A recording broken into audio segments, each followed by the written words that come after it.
Chernobyl nuclear plant में हुए भीषण हादसे की पृष्ठभूमि।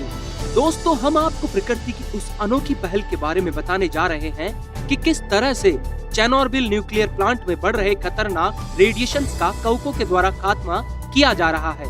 इससे पहले हम उस भयावह हादसे के बारे में आपको याद दिलाना चाहेंगे, जब आज से करीब 36 साल पहले 26 अप्रैल 1986 की सुबह चेर्नोबिल परमाणु संयंत्र में एक बहुत बड़ा धमाका हुआ और इस धमाके के बाद प्लांट से उत्पन्न हुए रेडिएशंस के आसपास के करीब 1 लाख लोगों को काल की चपेट में ले लिया।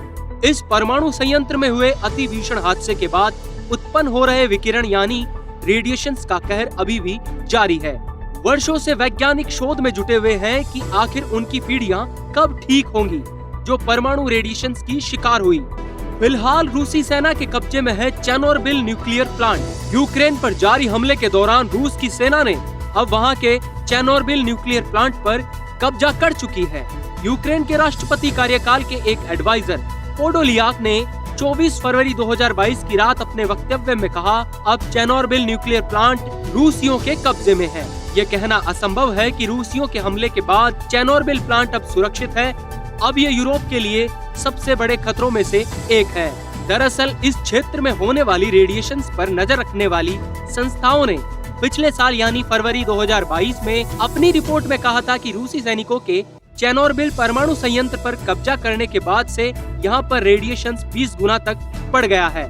उन्होंने इस बढ़ते रेडिएशंस की वजह से 4000 वर्ग किलोमीटर क्षेत्र में फैले इस परमाणु संयंत्र क्षेत्र में अचानक गाड़ियों की आवाजाही का बढ़ना बताया था।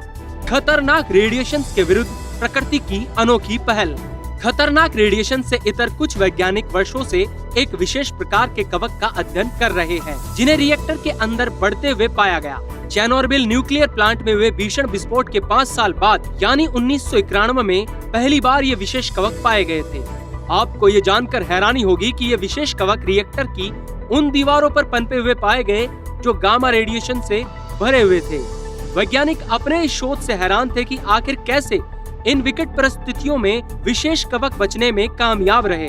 उन्होंने अपने शोध में पाया कि किस प्रकार से ये विशेष कवक लोगों को विकिरण से बचाने में मदद कर सकते हैं। इससे यह बात सामने आई कि कवक मनुष्य के लिए फायदेमंद हो सकता है, विशेष रूप से अंतरिक्ष में।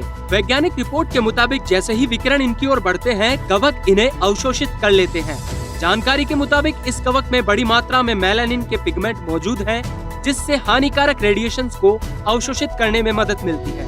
मैं उसी मेलानिन की बात कर रहा हूँ जो त्वचा को काला कर देता है। बतौर उदाहरण, जिस प्रकार से पौधे प्रकाश संश्लेषण के माध्यम से कार्बन डाइऑक्साइड और क्लोरोफिल को ऑक्सीजन और ग्लूकोज में परिवर्तित करते हैं, ठीक उसी प्रकार से कवक घातक रेडिएशन को अवशोषित करते हैं। अब आप समझ गए होंगे, जो काम वैज्ञानिक वर्षों से नहीं कर पाए, उसे प्रकृति ने चुटकियों में हल कर दिया।